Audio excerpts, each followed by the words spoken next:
Hello, welcome to Awaken Hidden Truth. Hello, Scott Limbrell. Oh, Perry Bence. Yeah, we've been talking, enjoying, asking, answering questions, interesting questions. Perry asked me what an orb is. I think in some small circles on Earth, it's not real big, as people might think. But some people will capture an orb, a spherical structure of what we look like as soul. They take a photograph of some person and on film it'll show up some floating around someone. Normally people don't see them with their physical eyes anyway. It's possible for a person who is hovering above their body as an orb, spherical shaped entity, to see other entities and maybe even see them next to a person they're photographing. Most of the time, though, those are caught without the person who's doing the photographing aware that they're there until after the film's developed. And it gets on film sometimes because it's in a higher range than human eyes can see, Earth human eyes, that is. So orbs are what they're everywhere floating around, running bodies, animals, plants, everything. That's the true nature of who we are as beings, spherical. Orbs, orb means round. Mm.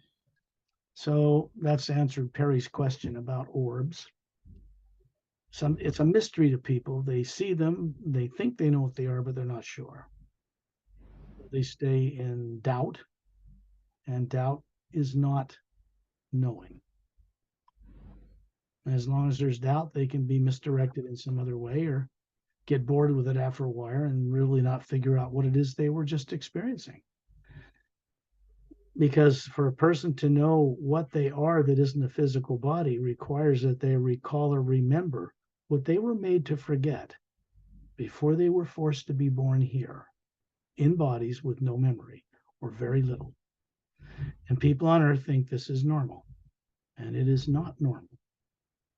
Compared to hundreds of millions of worlds out in space, just in our galaxy, just in this parallel dimension of the physical universe, the worlds out there that are much more evolved than Earth they aren't like this planet.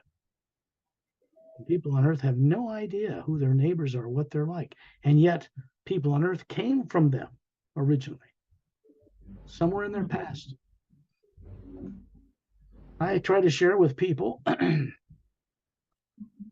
information that's true and then ways and techniques for them to, if they do the work, to experience it for themselves. So they become the knower.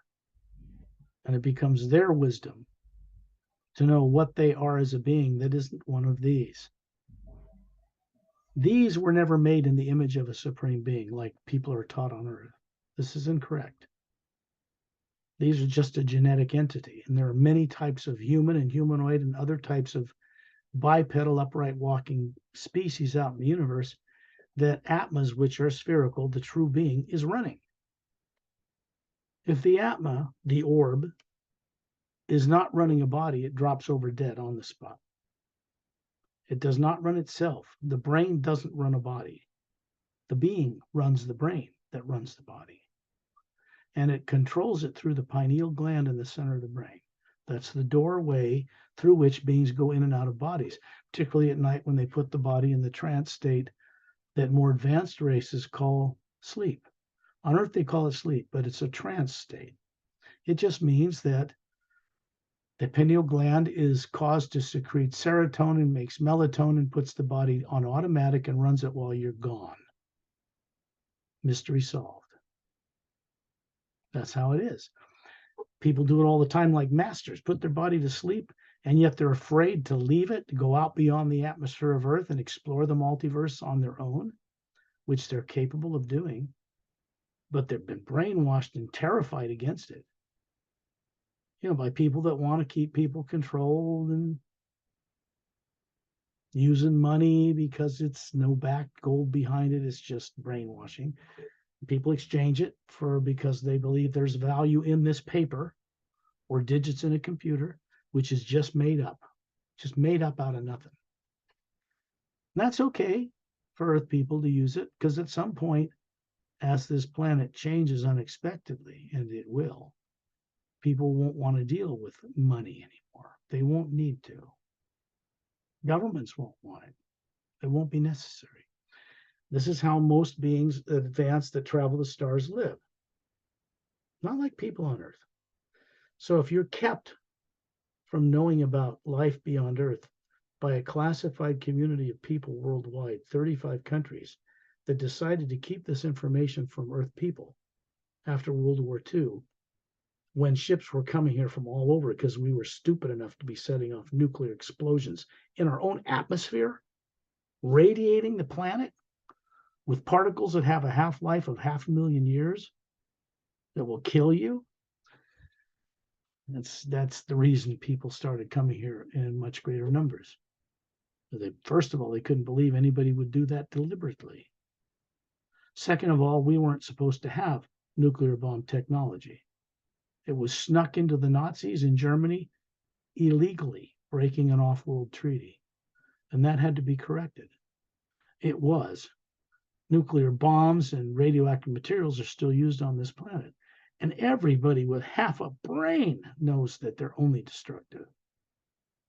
You have to lock an artificially created unstable isotope like a uranium core in a nuclear power plant in water and contain it in a building. If it gets out of their lead-lined or concrete-lined container, it'll kill everybody. That's stupid. That's ignorant to use energy like that and call it safe. It isn't safe. An earthquake cracks open one of those domes, it'll kill everybody, probably in many states. Plus, when they use it to make nuclear-grade weapons and bombs, there's never a constructive use for one of those now, is there? Ever, under any circumstance. They're only destructive, basically self-destructive. We did not earn the right to develop those weapons. Oppenheimer didn't invent it either. It was given to this planet illegally before we were ready, before we'd earned it. Fiber optics, carbon fiber metallurgy, lasers, computer chips all came out of downed craft. One in Roswell was used, and then pieces of it sent off to certain military industrial complex corporations under a very classified system, and given permission to patent it and make products that are useful to people, but they had to share a certain amount of the profit back to that military industrial complex. That's how they fund these programs. They don't necessarily get it through Congress and the Senate, or, it's off the books, so to speak. Why? Because these kinds of researches have to be continued no matter who's in the White House, no matter who the president is at the time. It goes on uninterrupted. So you've got a certain amount of budget that goes to advanced stealth aircraft, rockets, bombs, whatever, military, that's allocated by Congress. And then you've got projects that are funded that are not public knowledge, because it's the only way they could do it. And they did it, well, at first they did it, they thought, with good intention, which was to help people become safe, baby boomers, have babies, rebuild a damaged world after World War II. That's why they kept the alien issue off the books. They should have disclosed a few years after that, but they didn't. They got into a habit. They kept things closed down. They even killed people to keep it quiet, which they don't do now. But the beings that come here who have met with certain government people on this planet have already told them they have to disclose. And they have a certain time to do it. And if they don't do it, it'll be done for them from off-world. It's the only way to keep this planet from destroying itself, the way that's being run right now. There is no other way. There's no Star Trek future for people on this planet the way they are. None whatsoever. There's no such thing as China and Russia and the United States going off and fighting over the spoils of other people's worlds, because space is already occupied by far more advanced races. So that's off the books anyway. Which means that Earth, for our own protection, and the solar system we live in is quarantined, not by people on Earth. It's to keep the most dangerous species in creation from going out in the universe and wrecking everything. And that's the people on Earth. Yeah, they don't even get along. 60 different countries, religions, anything. There's no one government any alien race can deal with. You got to deal with all kinds of different knuckleheads. So saving Earth from itself is something that's recently begun off-world concerning this planet. Otherwise, if they hadn't decided to intervene to some degree, the people that run this world today would have annihilated in nuclear war a long time ago. They tried. Their launch computers were shut down from space. No other interference than that. Just look. It's like saying, we don't want to run your governments, or we'd have done it already. But we don't want you to grow up. You're not going to be allowed to blow things up in a nuclear war. It'll harm people and beings you don't even know exist. We don't have that right. Earth people have never had that right. That's a gigantic vanity-filled ego trip to think you have the right to blow up a planet. You don't. We don't own this planet. We're just temporarily here in bodies that we can't even make work past, what, 100 years if you're lucky? None of that's permanent. You can't keep it. You can't take your wealth with you or your power. It stays here on Earth.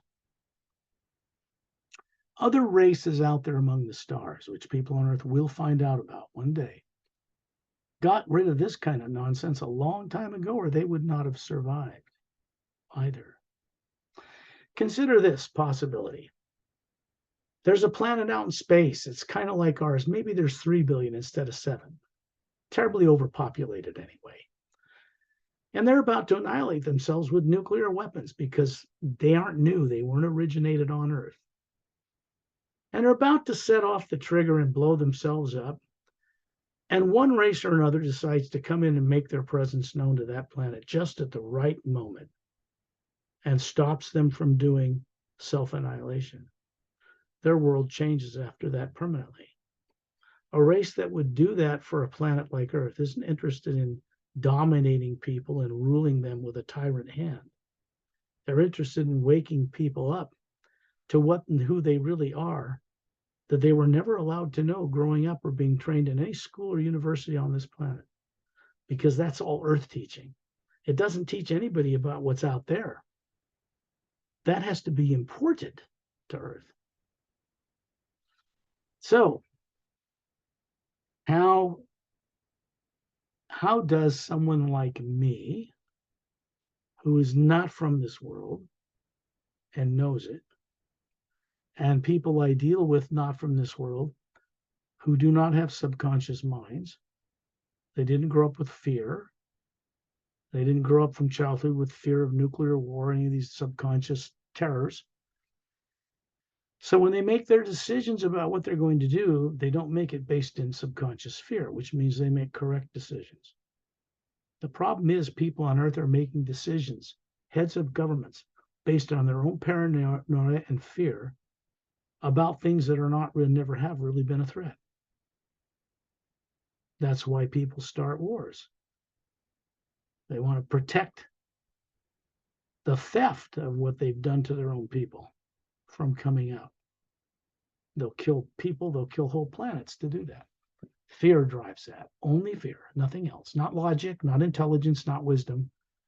Subconscious, unknown, influenced fear in their nervous system that influences them to do things that are just plain stupid and will end in their own annihilation. So how does worlds and planets and people from other worlds intervene in a planet like this?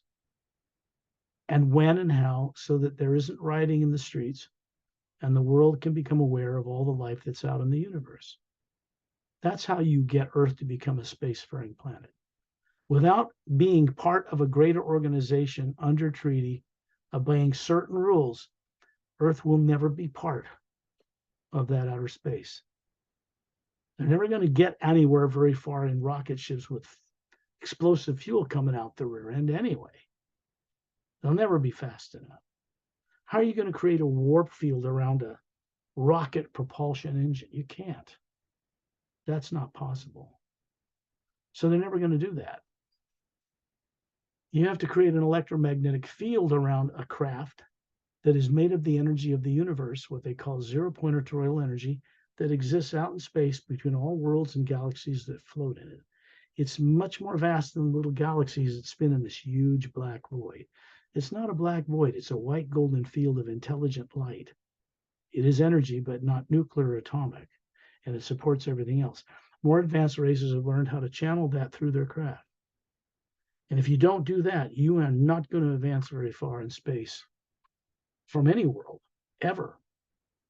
It's like you have to respect the omnipresent living energy that supports all life first, or it doesn't reveal its secrets to you. And will prevent people from advancing very far, whose only interest is to go out there for their own selfish reasons and try to put their religion or their government and crap on other beings who are far more evolved than that. It will never fly. It will never take place.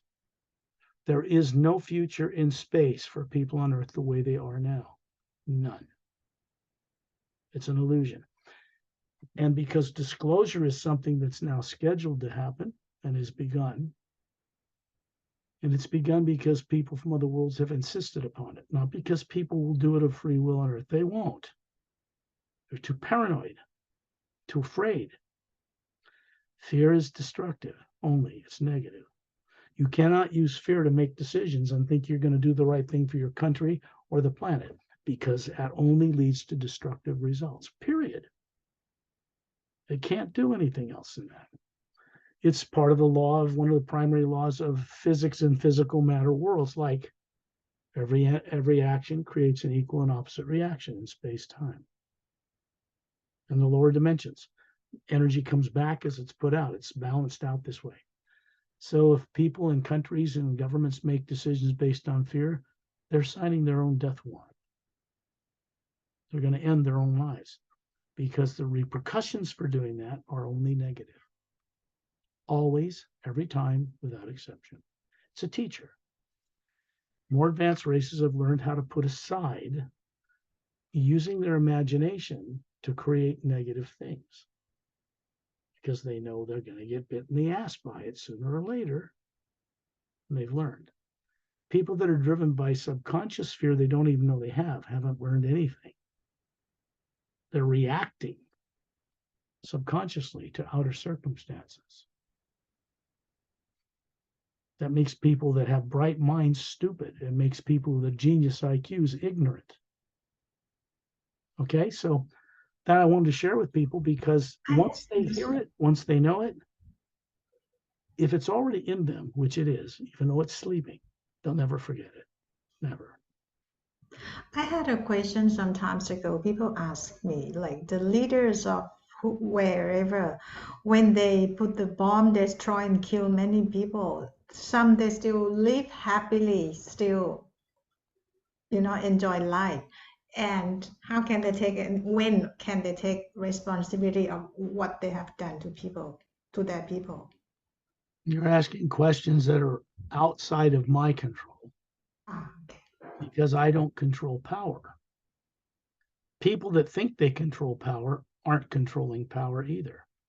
The one power is a living energy that supplies and supports all forms of energy in the physical and other dimensional realities.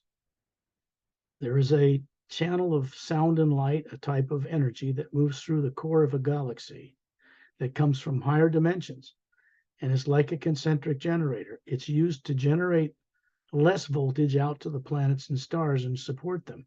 There has to be a gravitational field or a toroidal field formed around anything for it to float in this other supportive energy. The field around the entire galaxy is the same as the one around a planet or a person's body or the Atma, the spherical being that is running that body that they've long since been made to forget all about, like that it even exists. So people on Earth are tending to think that they are somehow a body that has a soul somewhere stuffed in a corner. They don't know where it is, and it's going to go on to eternity. But most people are thinking that this body is going to be resurrected and the molecules, decayed matter is going to be put back together, and because they think this is the thing that was built in the image of the Supreme Being. This is wrong. The actual being is round, spherical, like a planet, a moon, a sun, or a star. They're round because they're patterned after the image of their creators. Sitting there staring people in the face in astrophysics and astronomy, everything's round. They have gravitational fields around them. And then there's this energy that they're all floating in. And they're close. Some quantum physicists understand that we, as a being, are a quantum in a great big quantum of the same energy, individuals. And they're correct. They know there's 11 other dimensions at least, but they don't know what they are, how to access them. So they're making progress this way. And that's just the spirituality, you might say, of scientists that are more advanced on Earth today. And then you've got religious leaders who don't even understand that much, or are convinced that what they understand is the best way, and it's against all the others who understand approaching this supreme source differently. So on Earth, because they've been made to forget and they're in fear, they're at each other's throats one way or another. They don't collectively work together for the common good. And Earth is not an example of most worlds out in space. It's not. People don't know that yet, but when they start to recover this awareness, they will change and they will remember. First, any individual needs to discover what the creative imagination is and what it is not that they've been brainwashed to believe, how it works, and how they're meant to be a co-creator with that one omnipresent energy that's out there. What they call divine spirit is that energy out in space between planets supporting everything. It goes up through the dimensions. It's one type of power. It's one type of energy. It is a living energy. It's not an individual like us made of the same energy. It is the whole thing. And collectively, we make up what you would call the supreme being. So there's a source way up above what people call the void that emanates this energy. And we have all been there since the beginning, not as physical beings, but as hue energy, or the energy of the Atma, the toroidal energy, the 0 point energy, energy of the universe. Because that existed before the worlds of time and space were constructed. Who constructed them? Who built all the different dimensions? Who built the galaxies? Caused them to do this in some other energy field? Well, we did. This is a really hard thing for people to grasp on Earth because they don't remember even that they're not one of these, and never have been, never will be. So there's a lot people on Earth need to recall or remember they were made to forget. One scenario or another, out in space, in other lives, somehow they ended up on this planet with no memory or very little. And they've got pray to this or pray to that, which is okay, except that it should lead to experience. It should lead to direct experience so that they know and not just believe something someone else has taught them from outside. So when we work with the first half of the word human or hue, it's a set in the universe in the beginning before the lower worlds were built. And it's a type of a sound and light that runs through the toroidal energy of the universe. It's there. More advanced beings can hear it, communicate with it, get instruction by it, do the right choices, make good choices, because it's a vastly more intelligence than an individual. There's no negative positive in it at all. It's not the dual current of the physical worlds.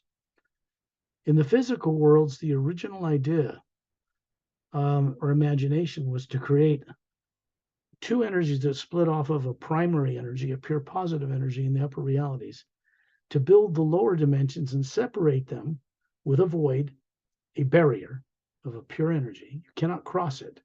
You cannot bring any negative nature across it into the upper realities. It will not cross. They're kept in the lower worlds.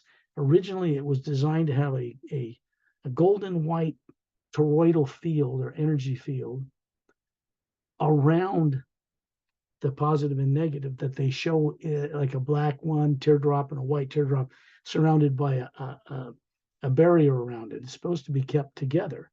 And then one imaginative form is supposed to go through the dual current, positive and negative pole, to create form and hold it in space.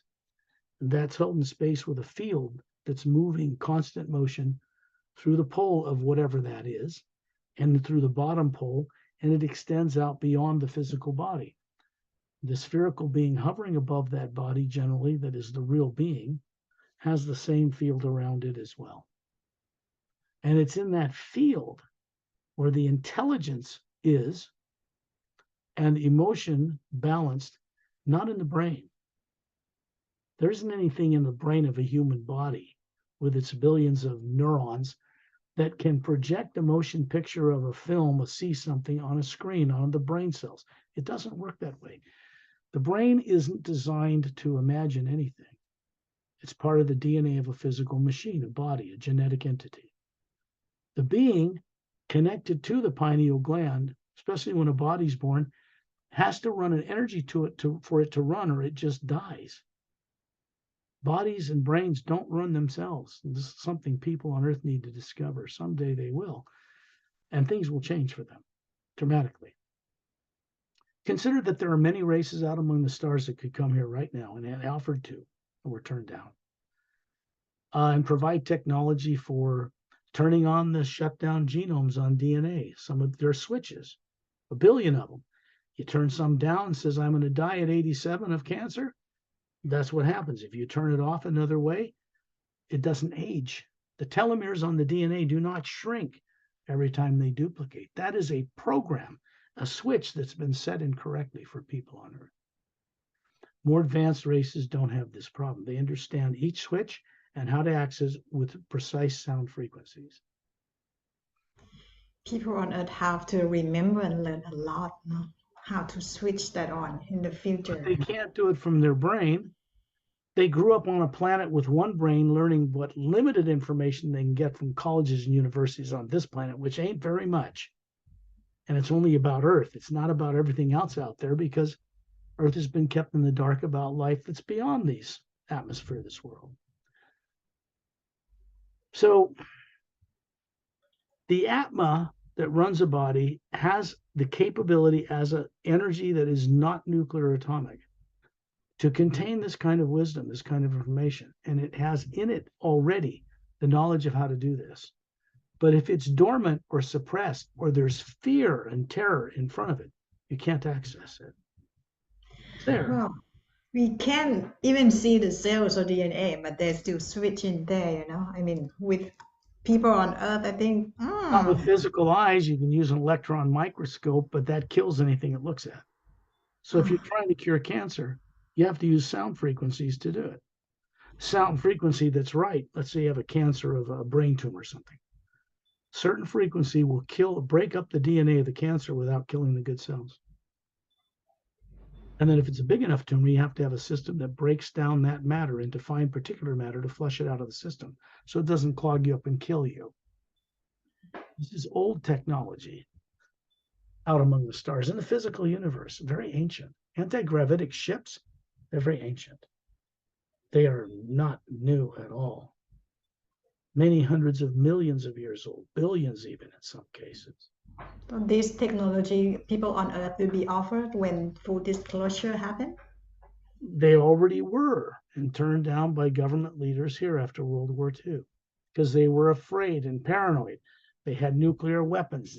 They wanted to use them to defend themselves from the bad other governments. And like I said, we didn't earn that technology. It was illegally imparted to people here by tyrants who wanted to control governments and take this place over. And they were prevented from doing that, not on Earth, from outside, or they would have succeeded. So the effects, the negative effects subconsciously of these implanted programs of terror remain in people on Earth. Some were done by tyrant ETs, others they brought here from long experience in the universe. By the time they reached Earth, they couldn't remember much about who they were anyway. So that's all reversible. Under the right conditions, with the co-creative endeavor of the individual involved, with that one energy, which is a teacher, this stuff can be reversed as a practical experience. But none of it can be reversed for people on Earth until they're responsibly awake enough to utilize the energy that's released properly. Otherwise, they get given freedom out of nowhere without the wisdom to go with it. They'll just destroy themselves with it. They'll make mistakes in judgment, like people are doing on Earth right now. And that'll be the end of civilization on Earth again. This means that all life on Earth has been wiped out, or nearly all of it, many times. And this planet has had to be recolonized from outside. The bigger God people worship is not in this atmosphere, it's out there amongst all of it, all the way up through other dimensions.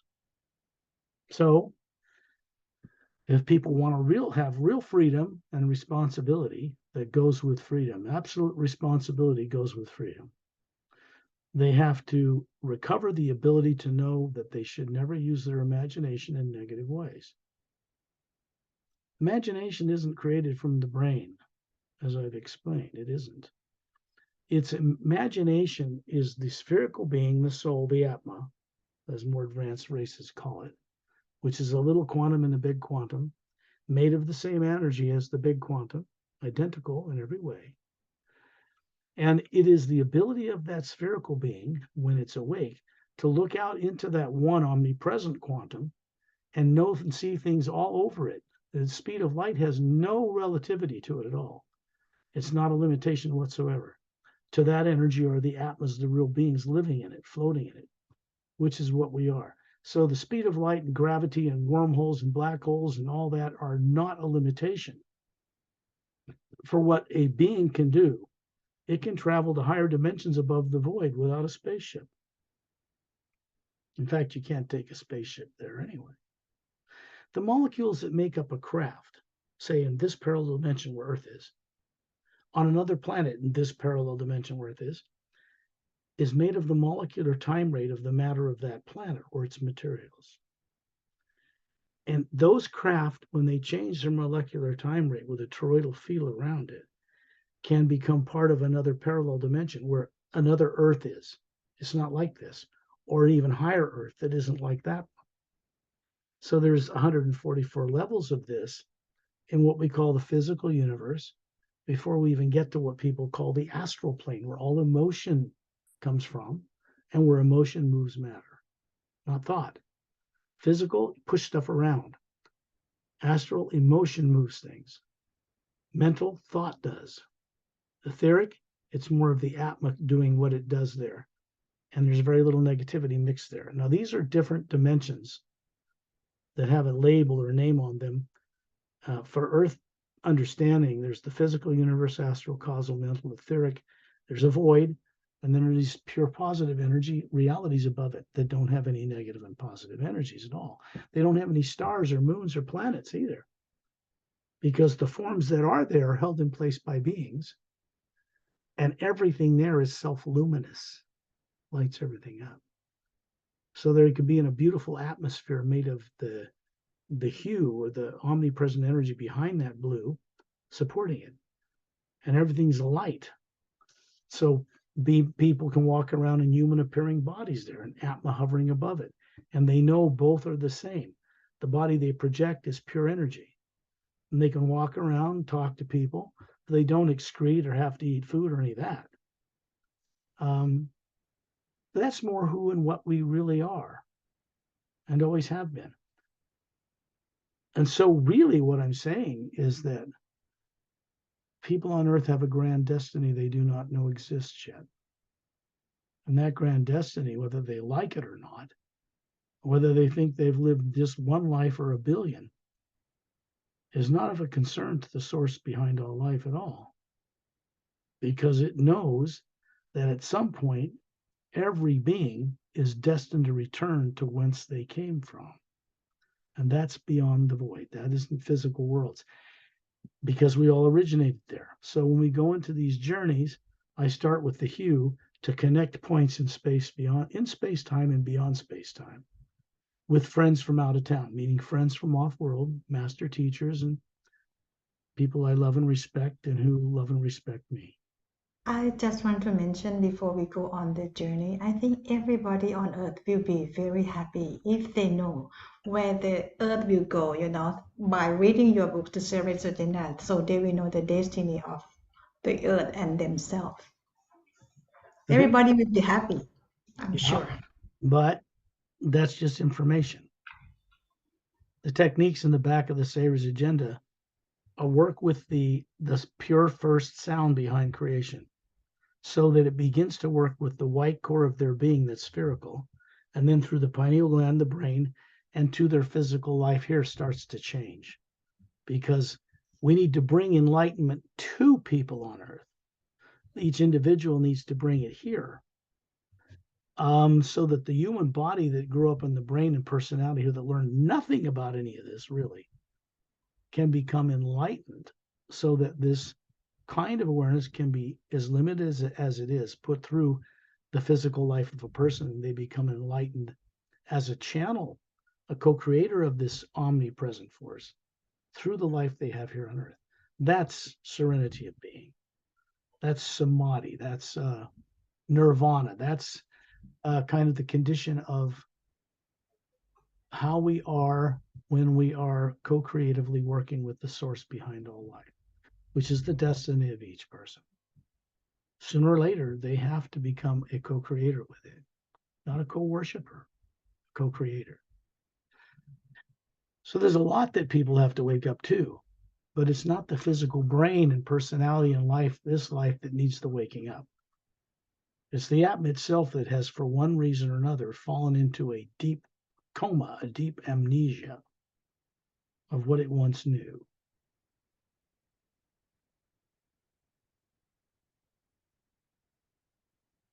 The languages that are on Earth were not invented here.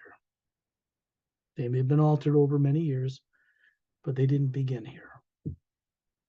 The different races that are human, that are on Earth, did not originate on this planet. That's how far down people have fallen. There's not a race on Earth that, for instance, in one atmosphere on one planet with one magnetic field around it, the sun's influence and other bodies, and one moon that doesn't turn on its axis. You cannot evolve different races that are represented on Earth in one atmosphere. Quite impossible. So all the races that are on Earth right now originated out among the stars. The genetics of these bodies were brought here one time or another, going back 65 million years and further, when the big dinosaurs, were made extinct so that this place could be colonized. This also means that everybody on Earth is an extraterrestrial. The body forms are not native to the planet. The Atmas running these bodies didn't originate here. So why would people, when they know this, not want to mix it up with all their fellow beings out among the stars and other dimensions? Well, they would, because they came from there. Purpose for my being on this earth at this time is to help people recover this. I don't know anybody else putting it out anywhere on the planet. People are making money, lots of money, more than me or anything like that.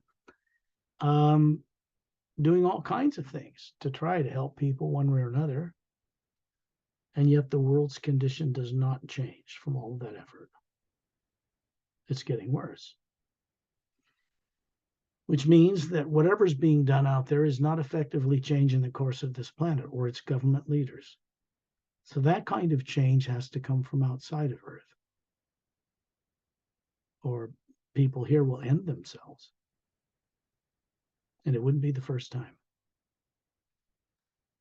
When an individual can leave their body like they do every night when they put it in the trance state called sleep, and it's run automatically, it's safe, and the being goes out, goes into dreamland. Sometimes people have lucid dreams where wherever they are, it's fantastic and it's more real and more colorful than they are here. And they somehow slip a memory back in the morning. And then they don't think about it again, or maybe it doesn't happen for years. But where they're going when they're out of their body at night is far more evolved than of a higher vibratory nature, greater intelligence, than running a body that grew up on this planet, which doesn't know much about anything. It doesn't. An example would be classified scientists of the highest order, no extraterrestrials exist, interrelate with them. They know about toroidal fields and anti-gravitic technology to some degree. And the non-classified PhDs that teach at universities that are not classified are kept in the dark because they're wondering if there's life on other planets.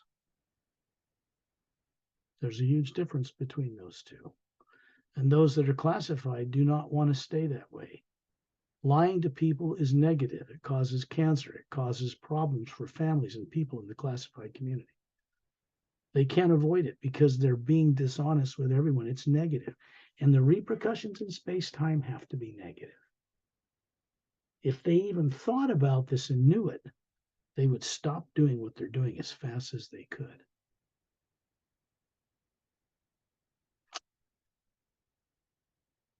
This is why I've always shared with people that to save this planet from where it is right now and where it's headed, it's going to require the intervention to some degree of beings from other worlds, kind, wondrous beings, fellow human beings as well, on many worlds. But they aren't like Earth people. Not at all. And if we want to enjoy what they know that's most ancient, how to traverse the stars at vastly beyond the so-called limit of the speed of light that people have trapped themselves with that on Earth. Because there is no such limit whatsoever. There is a limit to what people can see as the speed of light with physical eyes from Earth. But that's not a limit of the speed of light. It's just a concept they put on it because they can't see what it looks like through instruments from physical eyes out in space. It looks black. It isn't. It's not. So people want to know what they call divine spirit. How close is it? Well, it's in the atmosphere. Some people call it prana. Akasha energy is much higher and it's guarded and protected. People on Earth don't have access to that. They'd destroy everything with it if they did. So there's these energies on higher levels of the speed of light that can be extremely transformative or extremely destructive. There are beings who police and guard people like people on Earth from accessing that until they're trustworthy and responsible to use it in the right way, which means when they look out into the universe to see and know things through the Atma, from the faculties and the spherical being, different levels and layers, they're plugging themselves into an omnipresent, everywhere intelligence. It takes the IQ of a person when they're plugged into it, 10,000, way beyond anything measurable on Earth. And it can't be taught in a university on the planet the way schools are now. Now, that kind of information cannot be accessed in a knowing way as long as people are operating from subconscious, terrorizing, fearful influences as they are on Earth. That's the first thing that has to be dealt with to bring about a transformation to this planet. The subconscious fear that misdirects the decision-making of people on Earth has to first be addressed, neutralized. Because when that's just a memory and not subconscious, all of the higher faculties of being begin to turn back on. Negative imagination grounds people to this planet and doesn't let them leave. They go out of their bodies every night, but they're right back here with no memory every morning. Imagine someone you love and respect, you're grateful they're in your life. Person, place, or thing, but something genuine. This means that it makes you smile inside. It can be a child's smile, a butterfly, a waterfall, an ocean, a mountain, a snow-covered landscape, planets, stars, galaxies. All of it's beautiful. But it needs to be something that's genuine for each individual because it opens a doorway in the pineal gland in the center of the brain. That doorway works through the rods and cones in the interior surface of the pineal gland to connect into the realities. The Atma hovering above the body, the real you, the real image in the form and likeness of the source behind all life itself, prime creator,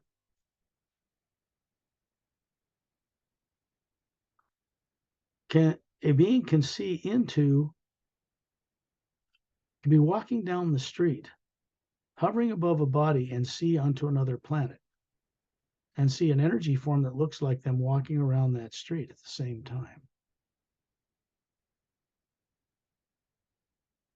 It's a more advanced way of using the creative imagination, which is not made up in the brain. It's not fantasy. It is seeing and knowing into the omnipresent living power. What a people call divine spirit, and they pray to it every day, but they don't really know what they're doing. They're not actually communicating with it consciously because it works as a co-creator with us. When we imagine something, it brings what we imagine into reality. We do not do that ourselves. An individual Atma has no personal power to manifest something, taking into account all the other beings and things around you so you don't harm something when you bring something into your own life, especially if it's a selfish creation, because then it steps on other people's toes, doesn't it? So what manifests what we imagine is the energy of the source behind all life itself, which we are a part of, and the same thing on a smaller scale, like a drop of pure individualization in a huge ocean of it, like the grains of sand on a beach by an ocean. When you imagine yourself hovering above the body near the ceiling where you live, looking down on it, this is just daydreaming. Everybody can daydream and does every day without giving it another thought. It's idle imagination, like you're just sitting there thinking, looking out a window with a cup of tea, and you're imagining being by the beach or in the mountains on a ski trip the next weekend that's coming up, or more advanced, you imagine being into another planet, another parallel dimension, another galaxy, higher realities, going to and meeting people, coming back here. Certainly, one's awareness as a being dramatically improves.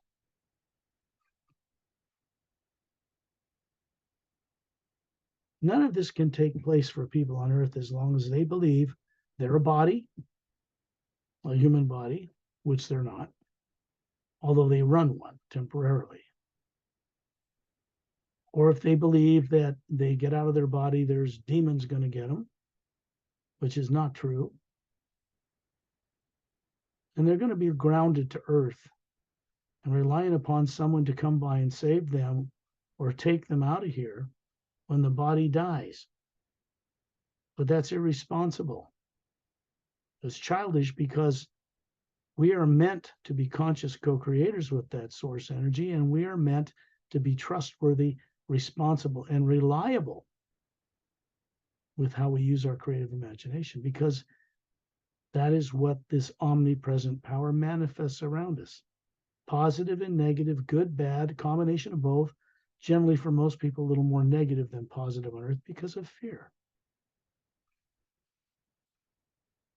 When you're up imagining this daydreaming thing that you do before you go to the store, you just imagine, I got to have a bag of potato chips. I know what I want. I'll go to Ralph's. That's it. Yeah.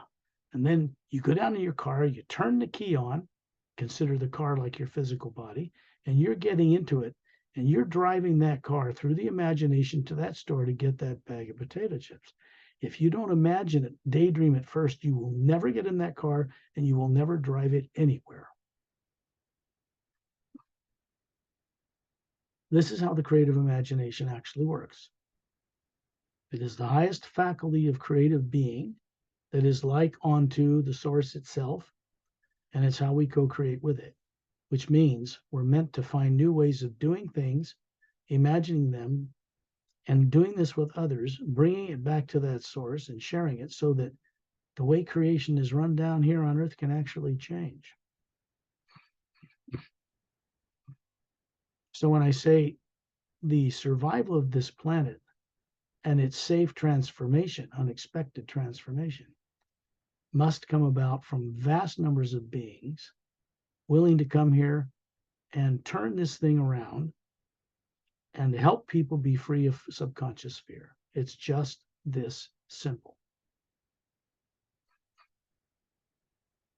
You moment, a hue. I'm simply utilizing the first half of the word human, hidden in plain sight on Earth. It did not originate on Earth. It did not originate in our solar system. It did not originate in our galaxy. It did not originate in the physical universe at all. And it has been that one power behind all things since before the lower worlds of time and space and matter were built, constructed. There are beings in the universe which maintain the mechanics of creation. They keep it running. People on Earth generally do not know a thing about such beings.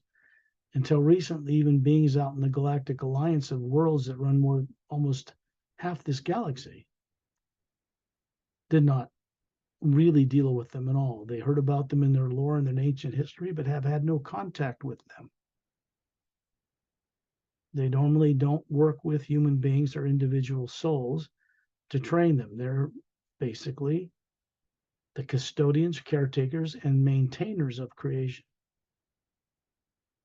It's an order of beings that do that, called silent mentors, which means they can become mentors under the right conditions. The Say Rays, as the title of the Say Rays agenda is on the book that has the special techniques at the back. The mentors of the Say Rays are the silent mentors. They are the most evolved human race, more ancient than other spacefaring races in our galaxy, because they didn't evolve as human beings in this galaxy.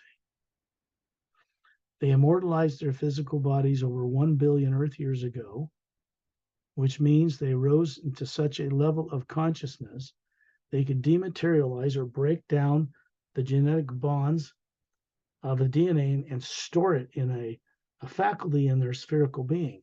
And then they draw upon the omnipresent power when they want to manifest it, say, walk down a street or talk to someone, which they rarely do. They can manifest this form from the pattern, stored DNA pattern. But it's temporary. It doesn't eat or sleep or have to go to the bathroom. They do not have the burden we have of running around a body that's aging, because as cells duplicate in Earth bodies, the telomeres shrink. That is aging. When people on Earth can keep the telomeres from shrinking when they duplicate, people will not age. It's just as simple. It really is. Ambassador Trellian, I first met when I was exploring other worlds and writing the Ceres Agenda book. There's a chapter where he's first introduced to Mark Sandfield and Janice Carter after they become Sean Rawl and Moon Terran, their original identities before they were shut down and forced in bodies on Earth. Just as simple. And Trellian made his presence known after a very ancient time when they had disappeared from working in this system in our galaxy a long time ago. They returned to see what we'd done with what they did was raise genetic structures like humans, 2-stranded, 4-stranded, 8-stranded, 12-stranded, up to a spacefaring capability, because Atmas, they were designed so the spherical being, the Atma, which is what's created in the image of the source, could actually run these genetic forms through the pineal gland, higher nervous systems, and bring higher faculties of wisdom and awareness through a form that's made of molecules and matter of the particular dimension or planet where it was born. That kind of got all messed up, in meaning that people started playing with bodies and getting into them until they forgot that they could leave them, that they weren't bodies in the first place. A long process over billions of years, and this needs to be corrected. It can't be corrected from people on Earth. They aren't aware enough to do this now. So it has to be done by fellow beings in creation that can, if they're willing to do it. What's changed when Trellian presented himself to 5,000 council members on a planet called Zetranami 1, which is 4 times bigger than Earth, no polar ice caps, with 3 planets circling at the size of Earth at different distances. And that planet and its moons circle a trinary sun system. It's located near the galactic core of the Milky Way galaxy, not in it, near it. Planets that circle trinary sun systems generally do not have polar ice caps. They usually have a big sun of some kind. Could be a yellow sun with a red dwarf around it, or a yellow sun with a smaller yellow sun around it like ours, or a blue giant with a yellow sun bigger than our sun, maybe a red giant or a red dwarf circling around that.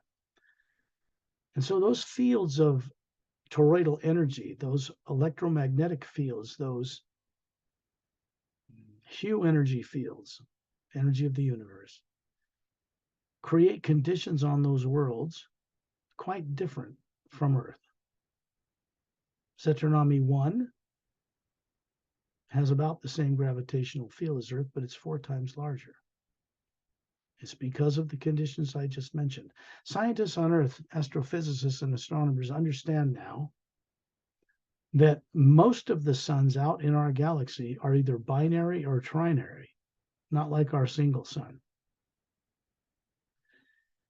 It's a great mystery to people on Earth, but they know that this is a fact. There's a reason for this. When you're near the ceiling looking at your body, imagine being at 10,000 feet in the atmosphere. You are spherically shaped energy, what you would call soul. It is not a belief or a faith, it is a reality. You are comprised of an energy that is indestructible. It is not made of nuclear material. It can't be attacked or destroyed by anything in the material worlds, any weapon, psychically or otherwise. It can be influenced in the magnetic field that surrounds it with distorted fear and other things implanted there, through which you see the universe distorted. It's those kinds of things which are being kept off when we go on one of these journeys. This organization of world systems on Zetronomy 1, which is central governing planet, has 5,000 council members, men and women, that represent 450 million plus spacefaring races. And they exist in parallel dimensions in the physical universe on planets of higher molecular time rate, and they can traverse these in their particular technological craft. They cannot go into the next major division, like what we call the astral plane, but they're very advanced. So when you're in space, hovering in a circle around Ambassador Turellian, I first was introduced to him while writing the Ceres Agenda book. Understand this, all of you, if you have the courage to. I could not write out of my brain cells with what I grew up learning on this planet, this backward planet, or any college or university, what is put in that book. Quite impossible for your brain cells to make up stuff like that when it was never in there in the first place. So in writing these books, I had to be out of my body, out in the universe, from other planets, dealing with other people, going down the past time truck, looking into the future, going into higher dimensions and coming back. It was the only way it could be put down in paper, in a book form. The Parallel Time Trilogy is about extraterrestrial involvement in ancient past on Earth and our solar system just over 100,000 years ago, before the poles of Earth flipped overnight, destroyed the continents overnight, 24 hours, sunk the continents that were existing then, rose the seafloor up, and it started all over. Planet Earth has been going through that cycle for some time. It recently was permanently suspended. You'll find this out on your own, in time, through your own awakening explorations. The Parallel Time Trilogy is about their involvement, how they dealt with our solar system and people that far back. And the Ceres Agenda is about what's changing out among the stars and in other realities that makes it possible for Earth to survive and be transformed instead of self-annihilated. I could not have created artificially out of my brain what's in the parallel time trilogy either. I had to be there, seeing it, exploring it, experiencing it. It's taken most of this lifetime for me to not only write them, publish them, all 4 books, and the screenplays associated with them, which are designed for feature film development for good reason. But now those 4 books are published and out in the world, available in hardback, paperback, and ebook form.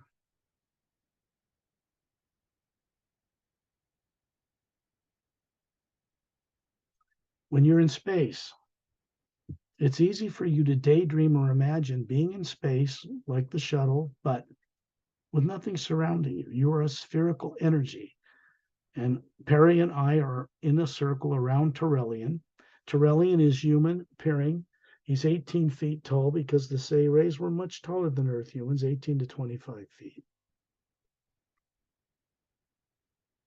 He looks like a Greek god. He's standing in the middle of this circle, and above him is a sphere like us hovering above this form he's showing us, made of energy.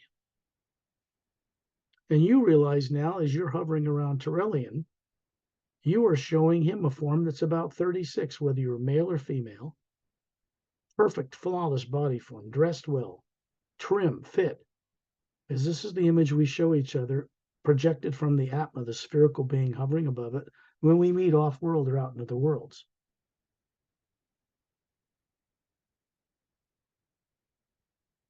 There are men and women, human, from the Galactic Interdimensional Alliance of Free Worlds, which what it's called in English on Cetronomy 1.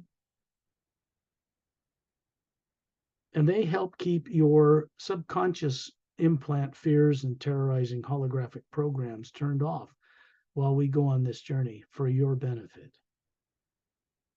Because as an Atma hovering in space, you are outside the negative influence of the atmosphere that surrounds planet Earth. In space, you don't feel cold or heat, no radiation from the sun. You are the energy that you see under your feet. You have bare feet here, standing on a white golden light. It has a sound running through it, like gentle thunder. It's not frightening.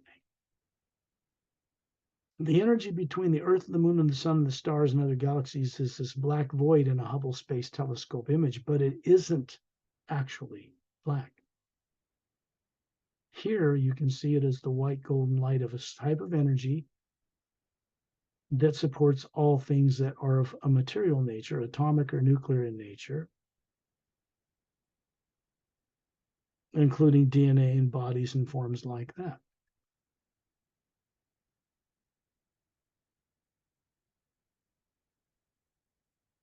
There are master teachers here with us on this journey that do not and did not originate on Earth, and yet they're here to provide a direct experience of how they, what kind of energy they radiate, how they view things, because out here we're telepathic beings. It's not psychic. The psychic energies deal with the positive and negative streams in the lower worlds of time and space. This is the pure hue, the first sound, the original word. We're floating in it. We are made of it. We're individualized in this ocean of it. And we're in communication with it here and with Turellian. Master Ramu, which is a 6-foot tall being, is showing you a body on the other side of Turellian in a circle toward Earth. You can see the polar ice caps, and the oceans, and landmass, and the barren moon, pockmarked with meteor craters with no atmosphere to speak of. It does not turn on its axis as it orbits the planet. The sun in the distance, a yellow sun. And when you look out in space, you can see billions of stars, big blue, hot white giant stars, and yellow suns like ours, but much bigger, and big red giants and little red dwarfs ending their life cycle out in space. And there's planets around all of them. That's just one galaxy. And you can see them floating in this white golden light, clearly superimposed there. And this Ramu you're looking at is a master teacher. He has got a maroon colored robe on, simple sandals, and a little rope belted at the waist. Short cropped black curly beard, short cropped black curly hair, swarthy skin, dark coal black eyes, holding a crystal staff 6 feet tall made of quartz. He always carries it as a symbol. It's also a device. It's crested with what in ancient Egyptian history was called the Ankh. I think it's ANKH, and it's a symbol for eternal life, which is a cross atop it with a vertical oval hole in an oval top. It's glowing with the golden light. To the right of Ambassador Trillian and myself standing to his right side, Perry standing to his left, and there's all of you that go on this journey, quite a few, and those that will review this journey in the recording when it's put up on Perry's YouTube channel. And you will see that there is a being named Master Opellum. It's referred to as a master because there is a spherical atma hovering above the body form he's showing you that knows who it is, knows how to co-create with the one energy, and is a master of doing so. And he has pale blue skin, jet black hair to his shoulders, and emerald green eyes, looks to be about 36, maybe 40, slightly grayed temples, slightly pointed ears like an elf. He's got a single piece form-fitting uniform on. It has a symbol on the right chest area of a pyramid, a golden pyramid with a quartz cap hovering above a silvery galaxy and 3 blue stars in triangular formation above the pyramid. That is a symbol for the Galactic Interdimensional Alliance of Free Worlds. It is not a federation. People borrowed that from Star Trek from Gene Roddenberry on Earth. Out there, it's not called that. It's okay. I don't know any better. It's fine to use that, I guess, but it isn't a federation.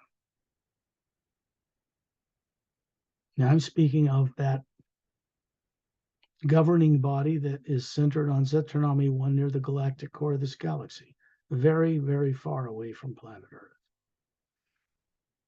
Very, very far away from the Pleiades star system, or any you've heard of in the UFO and extraterrestrial and disclosure communities. And Opellum is raising his right hand. You can see little webs between his fingers. He lifts his neck. He has 3 little slits on each side. You wouldn't see it unless he lifted his neck. And these are gills. He's human, but he is from a planet called Oceania, which is on the other side of our galaxy in what is called the 3rd higher parallel dimension of a higher time rate of matter from where Earth is that you're familiar with, that has a barren moon. He's showing you the webs and the gills because on that planet, which is mostly water covered, has a few islands near the equator, no polar ice caps, 4 times bigger than Earth, and it too has 3 Earth-sized planets circling it at different distances, orbiting it, with life on there, dome cities with pyramids in them.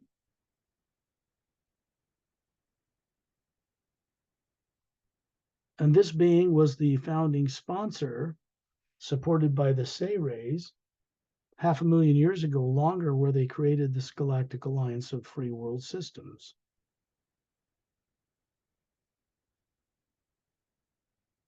Earth that you live on is like in a treaty, like a Switzerland.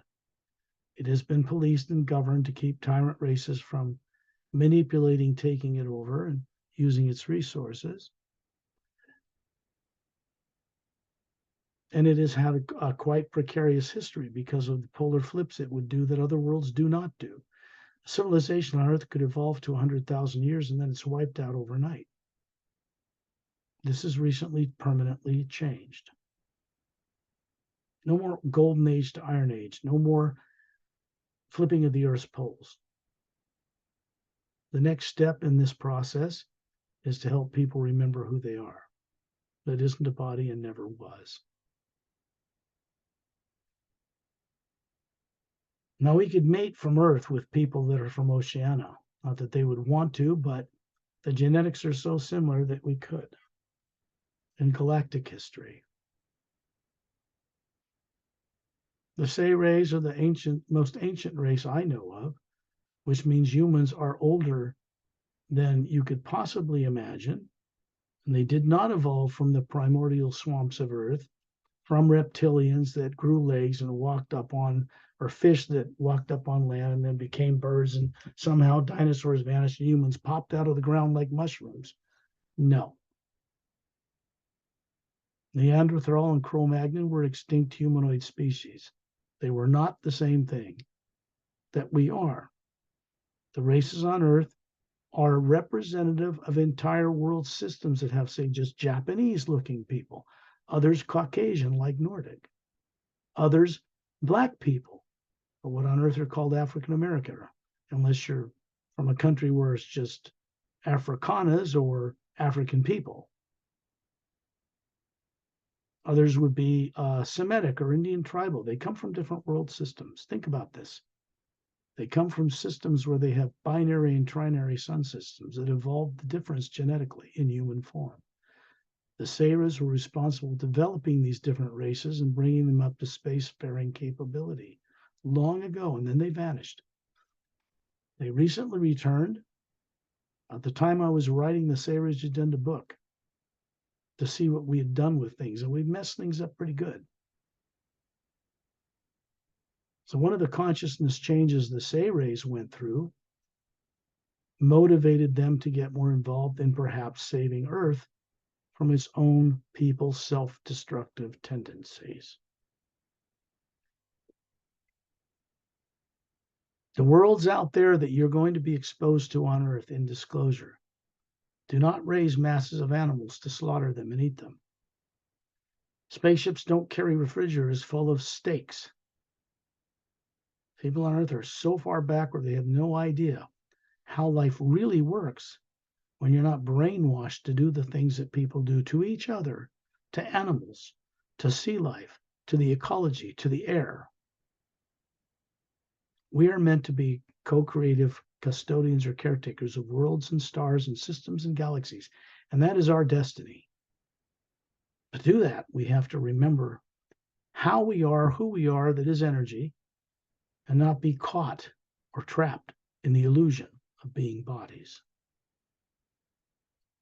So Trellian, standing in the center, has his two thumbs up sticking out from his sides, the 18-foot tall being, golden white light around him, and it's a brighter light surrounding us in a halo, a sphere, than the hue that we're standing on, because it comes from a reality above the void.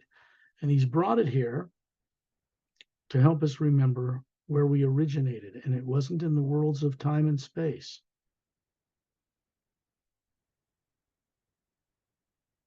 This journey is specifically grounded to Earth and being just outside its atmosphere.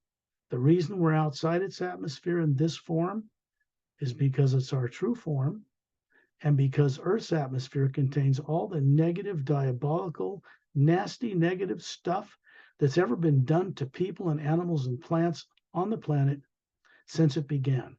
From Rome through tyrant cultures and Egyptian, Sumerian, Mayan, Aztec, sacrifice people. This whole thing that people are taught on Earth is all negative. Tyrant imperial cultures. None of that was native to the planet. It was imported.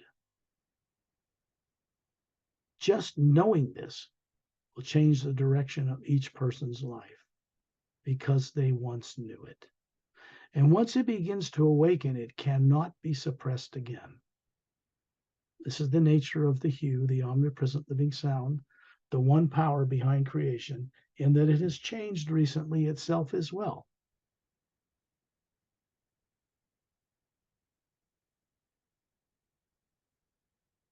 The man and woman who have been standing by each of you on this journey are very kind. They look to be about 36, elegantly dressed, some from the Galactic Alliance, some of them master teachers in their own right, but they volunteered to be here The couples from the Galactic Alliance, here's how this works. There is a mile-long cylindrical shaped ship hovering stationary with a blue antigravitic light around it inside the ice rings of the planet Saturn in our solar system right now. The ships that come in and out of its central section are disc-shaped with 3 semi-spheric pods underneath, and they have a blue antigravitic light around them as well. They enter the central hall by raising their molecular time rate. It's part of the electromagnetic field around it, toroidal energy. And then they pass through the molecules of the metal hull, the composite metal hull, and then go down and land in a hangar bay, lowering their vibration of molecular time rate down. So there are no open launch bay doors in these ships.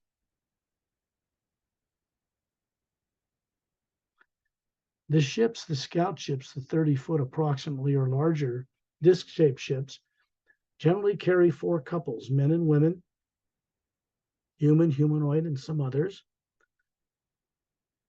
And while 3 couples are running the ship, another sits in the back, drops their head to their chest, and leaves their body as the Atma. They know it. And they come and they manifest a physical form like they look aboard ship for you to see that. To each side of you, they're there to keep turned off negative fear and influences you have back on Earth for this journey, temporarily. They do not invade your psyche. They do not read your minds. That's not why they're here.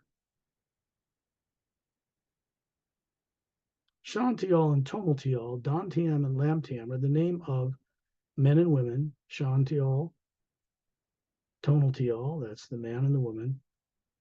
Dantiam, Lantiam, that's the name of a man and woman too. Galactic Alliance personnel. There are many others, both 2 for each person. They are permanently stationed as a kind of protector force in our solar system.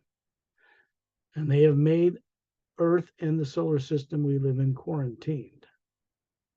This just means it's surrounded by an energy field that won't allow us to travel among the stars without their permission or without their help, because people from Earth are nuts. People from Earth are lunatics. They're not trustworthy. They're driven by fear. They don't get along, either politically or religiously. This is a big problem. So they're here basically and only to keep us from annihilating ourselves. And they have done so reliably since the end of World War II. I mention these names so that you can call upon them later. You can call upon Torellian or me, or even Perry. When you do that, you're really calling upon a higher nature within your own being to awaken, to recover. The key to doing this is through the hue. I didn't make this up. I don't own it. I don't possess it. It is part of an omnipresent living power. Each individual being is made of this same power, like a drop of pure energy individualized out of a mighty ocean of it.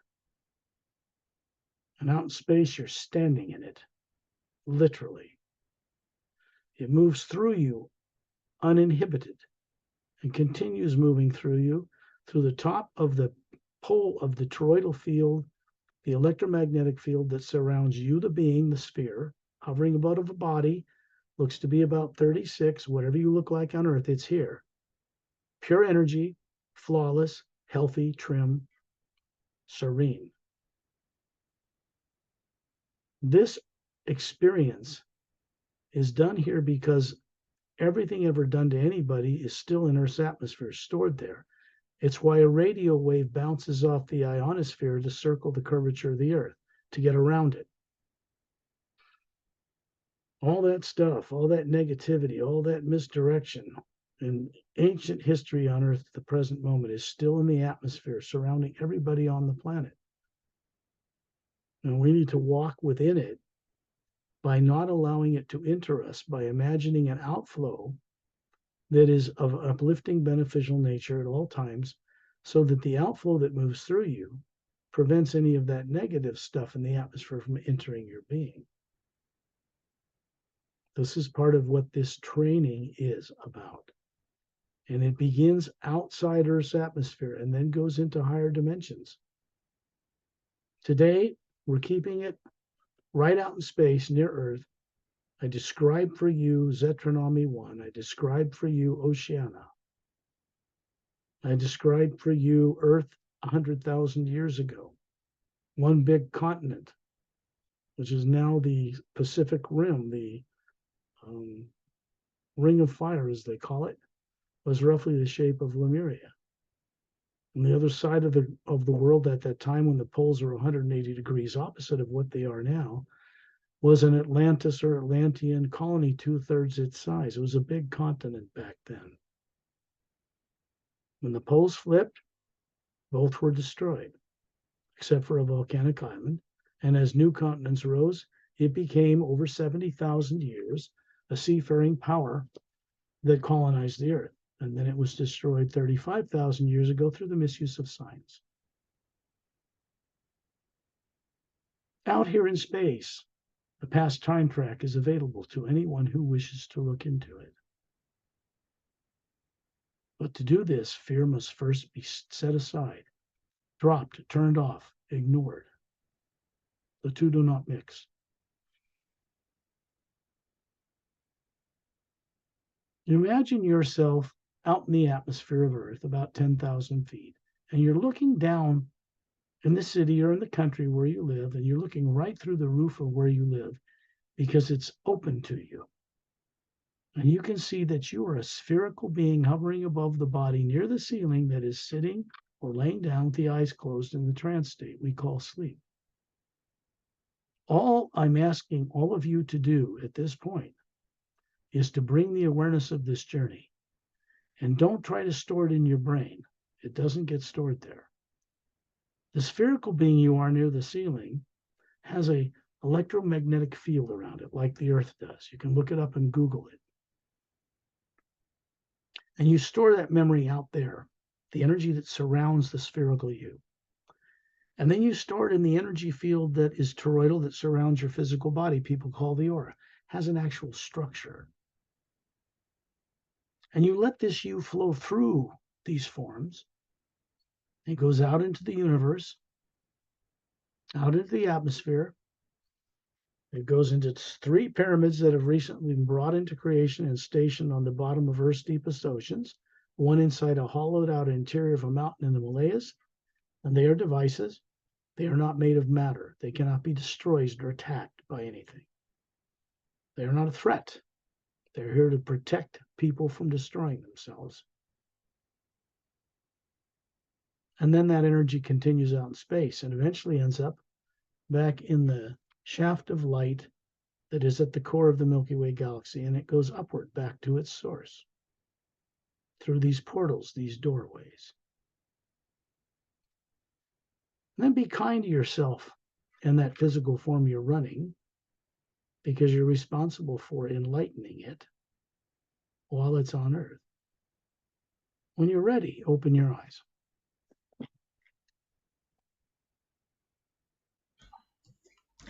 Thank you for the journey, and thank you to sharing the name of those Chantil, Tonotil, and Dontium Lantium to help people to remove secondary influence. Many Thai people know these beings, and they have direct experience with those. Yeah, they're not in the Savior's agenda. Much of my work goes quite beyond what's revealed in those books. But what's revealed in them goes quite beyond what people have ever heard of or seen on Earth yet. So they were constructed with the help of friends from out of town, meaning off-world. The book serves as an interdimensional portal or doorway that has a protection around it through the hue.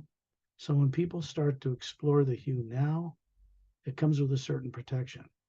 Even in the madness that's going on Earth, people will find they're beginning to remember a lot. Their IQ increases dramatically. But this is something that each person needs to have as an experience for themselves, which is what the basis of my work is. Direct experience. Yes, this is the book that we are talking about, the series agenda. You see the ship there? Mile long, cylindrical, the discs. That's in the ice rings. That's the planet Saturn. There it is on the front cover. Yeah. When I showed you the front cover of The Emerald Doorway, the first book of the Parallel Time trilogy, what you're seeing is Master Ramu. He was in this experience tonight. Melina with blue skin from Oceania. She's the daughter of Opelum. This is Calum. He's Caucasian, but none of these people are from Earth. And this is Etta. Etta is a Dren. Cute as hell, courageous as all get out. Looks kind of like a pale green, not really like a lizard. He's 3 feet long from the tip of his nose to the root of his tail. And he has dexterous fingers, 5, and toes like a human, but very strong body, big bulbous blue eyes, a long snout. When he's just sitting there, he looks like he's smiling or amused about something. This is the device Ramu carries. This is the ancient one. This is coming from the fifth reality above the void and higher, and it's being introduced to these three at a point in this story, to these four. This is huge. It's spherical. Many levels of teardrop lights going through the spectrum of color, from a white core to yellow to orange to red to green to blue to lavender to violet to a kind of a golden exterior. And although this person knows it well, this Etta, who is silica based, made of a DNA that's from silica, not carbon as these are, these beings right now who are being trained do not know one of these exists running them above each of their heads. And it is the real person running these forms. They find that out later. So that's the first book of the Parallel Time trilogy, about what happened 100,000 years ago, because this scene takes place after the poles have flipped. Everybody's destroyed that couldn't get off the planet, and new continents are present. They're very sad about the loss of life, but then they do experience all these spheres coming up from those bodies and going into this opening and retreating with the Ancient One itself, Prime Creator Source. And so they never were dead, but they had to go through some next evolutionary cycle. So these people, not from Earth, are witnessing this. And that's part of our solar system history that people on Earth are kind of afraid to remember, really, I'd have to say. So that's what that looks like. And I'll see if I can find Etta to show you just how cute and adorable this guy is, because he's got the best qualities of an advanced human being. He's courageous to a fault. There he is. And he would die for you.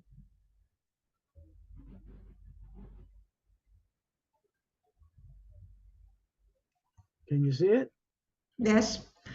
Some Thai people, like they meet with Etta as well, when we go on the journey. And then like, Etta is a Dren, and his tail glows like crystal opal in sunlight. He's a silica-based creature that evolved on Oceania, where Opelum and Melina come from, in huge, self-contained ecosystems and emptied out volcanic chutes that emptied out lava hundreds of millions of years earlier or longer.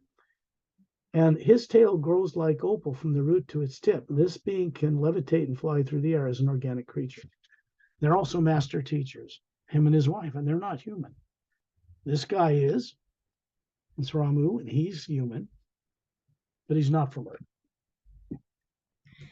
and also now you have opened the donation to get this book to be translated in many languages, starting by Thai language, to reach people in other language to be able to understand this book. Yeah, and it's for a publisher, which I am, and an author, it's very expensive. It's about 19 grand a book, really, to get it done on the best level, to get the Thai one done. So in a hotel presentation that a lot of you may know, Perry does every now. We're going to do a few more, once in May, once in June, I think, maybe. Yes. And we take people on journeys in a hotel out of their bodies and go on these journeys. It's recorded and put up on Perry's YouTube channel. The radio shows we're doing are on Perry's YouTube channel, not mine. They could be on mine, but then that doesn't give her the opportunity to co-create with all this. So they're on hers, which makes sense to me. So the basis for this work and why I'm here, because I originally came here as an ambassador from the Galactic Alliance. That mission was intercepted. I was captured, my body destroyed, and I was forced to be in a body when it was about 3 on this planet. If you think it was an easy task for me to remember this after I was subjected to terrorizing subconscious implants, not little chips under the skin, implants of energy put in the field of energy around that body through which I see the universe. I had to get beyond those throughout this life, remaining completely silent about my experiences with extraterrestrials or other realities. My parents never knew. I had to keep it silent until much later in my life when I was in a position to publish the books and start this work to help save the planet, really. So after what was done to me was done, as has been done to many people on Earth, I had a choice to make to either create something new beyond Earth, out among the stars and in higher realities that could change the way Earth is, or stay in revenge and anger and hatred for what was done to me. I had to end that cycle and drop that need to get payback if I was going to recover who I am. I was able to do this. And so I'm able to share this with all of you now. And it becomes part of a greater mission that is out among the stars, part of Sayre's agenda. Let's put it that way. Okay. Thank you everyone for watching. If you think that this video will benefit you and others, please thumb up, subscribe, and share. And thank you, Mr. Lemrel, as well, to share with us all your experiences. Yeah, maybe it'd be better if you didn't think about whether it's beneficial. Maybe it's better if you explore it for yourself to find out its benefits first. Okay, that's good. So I just wanted to clarify that because the books are out there and my work is out there for you to experience what I'm sharing with you for yourself. That's what its basis is. So thank you, Perry, for having the courage to do another one of these. What have we done? 300 of them? Many. People can always go back to many journeys that we have done before. Okay. If you, Anytime. hold on a second, if you are interested in donating towards getting the book done in Thai, that's only the beginning. This also needs to be published in Spanish and Japanese. The book's a bestseller, or was at one point, in a Bangkok bookstore owned by the Japanese, right, Perry? Yes. And that's in English, and they don't even read it. So I instructed people to put it under their pillows at night, and they've been getting the benefits because when they're out of their body, they're spoken to in Thai, or they can understand other languages. So that's important.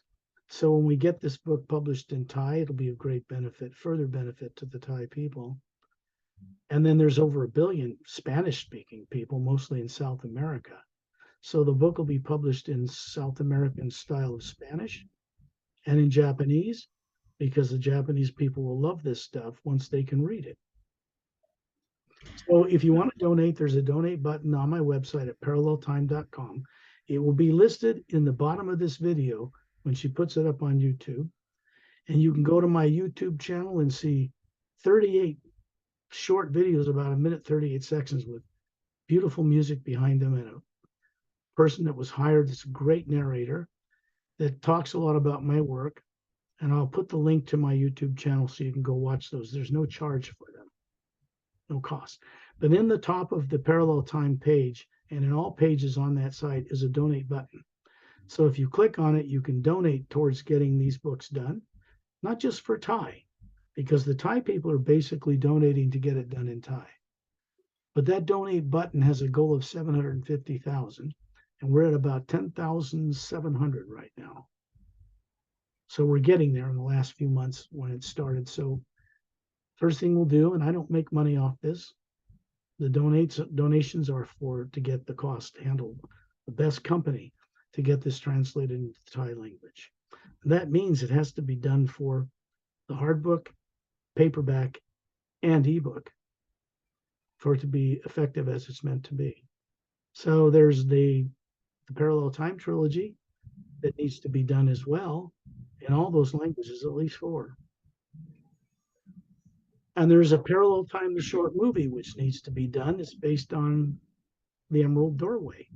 It's designed to have Etta in it, Calum's galactic scout ship, an alternate reality on Earth with a black sandy beach, and he gets introduced to Etta, one actor. So we want to get that 15-minute short film produced and available for people along with the books. So it's one of the goals. And then there are a number of screenplays written for the Saber's Agenda and the Parallel Time Trilogy.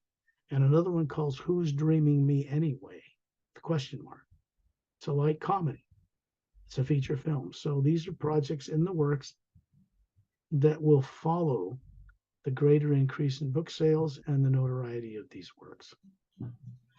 Yes, I want to say this book not only help you to recall, to remember who you are, also it's fun to read, it's not boring at all. It's very fun to read. Once I start reading it, I cannot put it down. I have to finish reading it.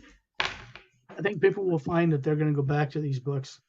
Of course, I realize the limitation that there is, because if you are making $1 billion and you're J.K. Rowling, you've done Harry Potter, and Scholastic Press has made more than that, it's a phenomena, then spending $10 or $12 million to get the books produced in 60 languages is no big deal. But for my publishing company and where these are now, at about $19,000 per translation, it's quite a bit. So it's the most expensive thing done in publishing. And it's usually only done when books are beyond New York Times bestsellers, when it can be justified. My books are not New York Times bestsellers, at least not yet. And in the United States, it needs to become more prevalently aware, because right now the work is being appreciated and respected in other countries, and needs to circle back around to the United States for the benefit of the whole planet. And these books are designed for everybody. So at some point, they will be in other languages. I wanted to share that with you all. And thank you, Perry, again, for the courage to do this. Okay. Thank you to you too. And thank you everyone for watching. We see you again next time. Bye-bye. I just want to say to you all, as I always do, I'll see you all lighter, as in less burdened. Okay.